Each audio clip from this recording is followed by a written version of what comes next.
What's up, guys? Welcome back to another episode of the Mark Cirillo College Football Show. Sadly, the college football season has come to an end with Georgia beating Alabama in the national championship. Congrats to the Dogs. It's huge for the sport that the title's going back to Athens. But now that the season's over, I do want to take a look at the teams that overachieved the most and the teams that underachieved the most and were the most disappointing teams in the country. In order to do so, I'm going to use two main metrics, one of those being 24/7 Sports Composite Talent Rankings, which is just a ranking of the talent on each team, and then also the preseason expectations and rankings coming into the year. So let's talk about the teams that overachieved most this year. So coming in at number 3, I have the UTSA Roadrunners. I mean, they are on an upward trajectory, no doubt. They were 4-8 2 years ago, 7-5 last year, and then this year they made the jump to 12-2. I don't think anyone expected them to hit those double digits or even win 12 games. So all in all, an amazing season for the Roadrunners. I mean, they were number 75 on the talent rankings by 24/7 Sports. So that was actually a little higher than I expected, but still relatively low in the grand scheme of things. They were ranked for, a lot of the year towards the end. They were one of the last undefeated teams left. And, for the first time since joining Conference USA in 2013, did they win more than 7 games, and they also won the Conference USA championship.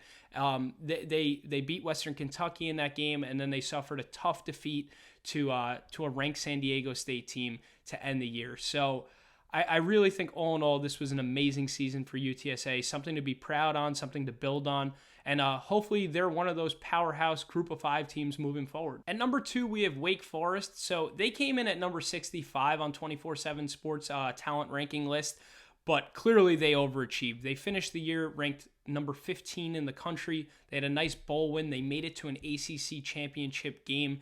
They didn't win it. I'm sure they would have loved to win it, but what a jump they made. I believe they were like 4-5 last year, and they finished 11-3 this year. I mean, who would have thought that they would beat out, Clemson to make it to this conference championship game? Sam Hartman's a great player. He's coming back next year, so expectations will be sky high for the Demon Deacons. But at the end of the day, like I said, if you just look at this, as a grand scheme type of thing, there's nothing wrong with the Wake Forest program in the past. But you expect them to be, bottom. I'm not going to say bottom team in the ACC, but a lower to mid-level team in the ACC. Like, they're ahead of the Dukes and the Georgia Techs, but they're probably below the Virginia Techs. They're living in that Louisville, BC, Virginia range. But this year, they just shock everyone. They make this big run, but Sam Hartman's the real deal, so I expect this moving forward. Also, this is the first time that they've finished ranked since 2006, so that's a great accomplishment. And then coming in at number 1, my most overachieving team of this season is Utah State. So the Aggies were 1-5 last year. They have the number 116 talent ranking on 24/7 Sports.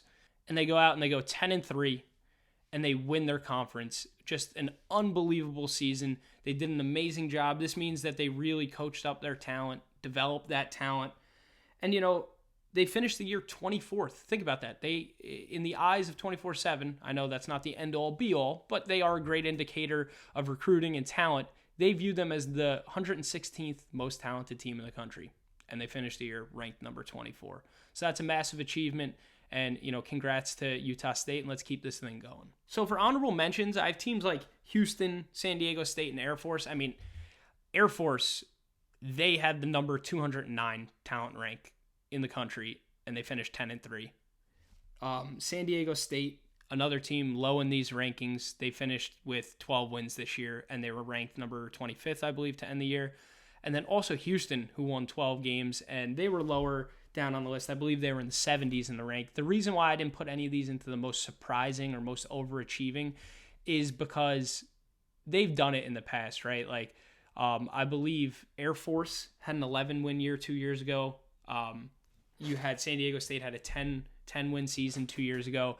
And then Houston's done this before. They've been a good group of 5 team. They have a great coach in Dana Holgerson. So these weren't like shocks to me. So I'm not going to make them the most overachieving on that list. Not as much as, UTSA and Wake Forest and Utah State. But overall, great seasons by these 3 teams as well. Before I get into the most disappointing teams, I do want to talk about, there's this group of teams that they overachieve their talent rank, but they're not even like overachievers or surprising teams anymore because they've built such strong programs and they have such great coaching and development.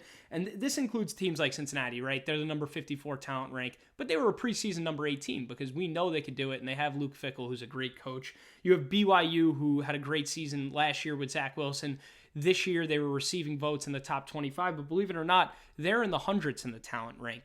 And so is a team like Liberty. I mean, I think they only won 8 games this year, but still, to think about Liberty, I think they were number 132 on this team ranking list, talent ranking list, and they're a good team. You have App State, the Coastal Carolinas, and then you have Louisiana, who was ranked preseason this year. So it really shows that, stars aren't everything if you have the coaching to develop them, and all of these teams had that.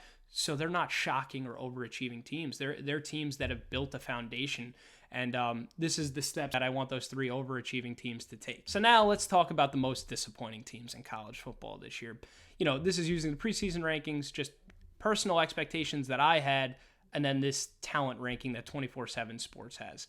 So my number 3 most disappointing team this year is the University of Florida.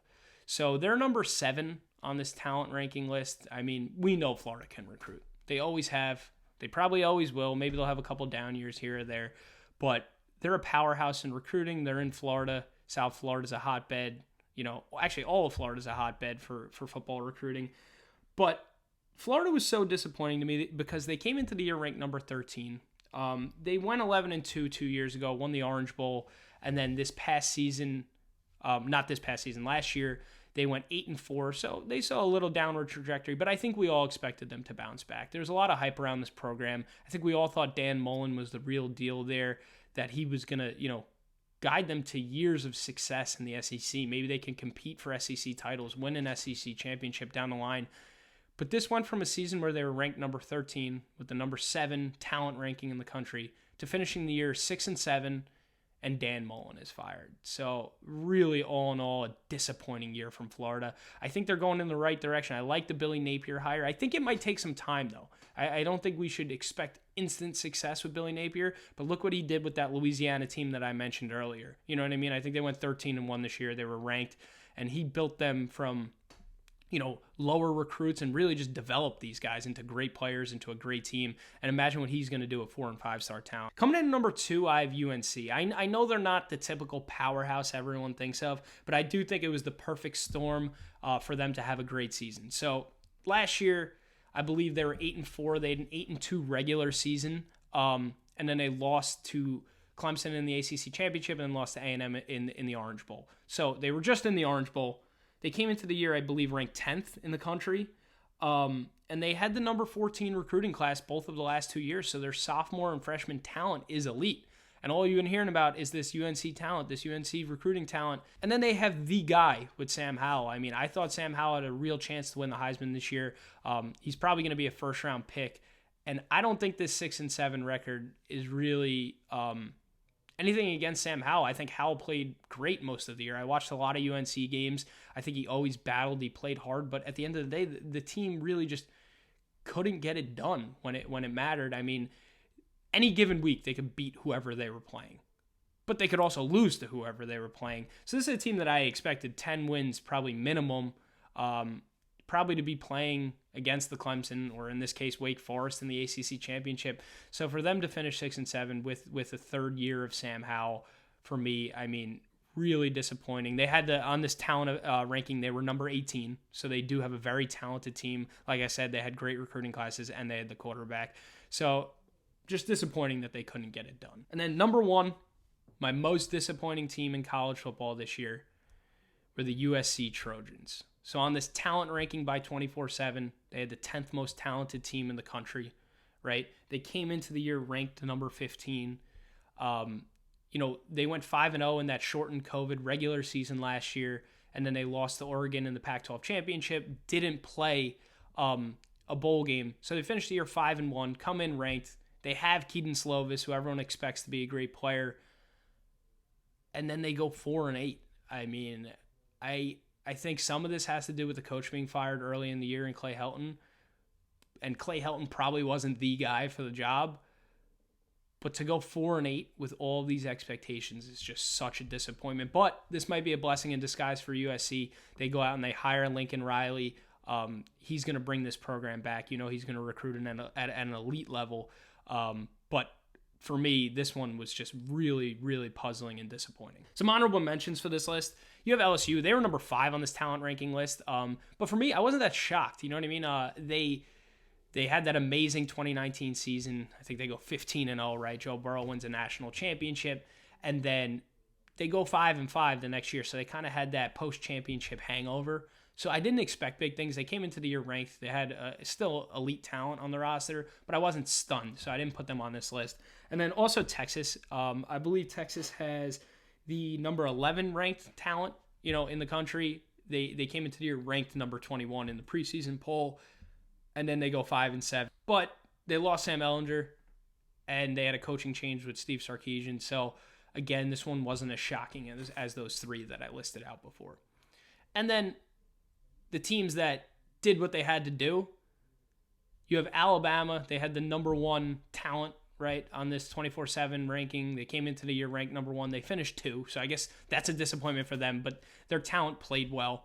And then Georgia had the number 2 ranked talent by 24/7, and they go on and win the national championship. Talking about the most overachieving and disappointing teams this season really just showed me one thing, and that stars do matter to an extent, but the coaching and development of players is so important. You take a look at Alabama and Georgia. They recruit at an elite level, they coach at an elite level, develop at an elite level, and that's why they're elite teams. But then you take a look at, USC this past season, and Florida this past season. They have the great recruits, but the coaching and development wasn't there. So ultimately they disappointed. Then you take a look at the programs like Cincinnati, BYU, Appalachian State, Coastal Carolina, Louisiana, and they might not have the most talented rosters in terms of recruits coming out of high school, but they have fantastic coaches who developed these players and really created great programs and teams. And that's why they're winning. This is sustained success. So on that note, I'm going to wrap up this video. Thank you guys so much for watching. Please comment and subscribe and let me know which teams you think overachieved and underachieved this season.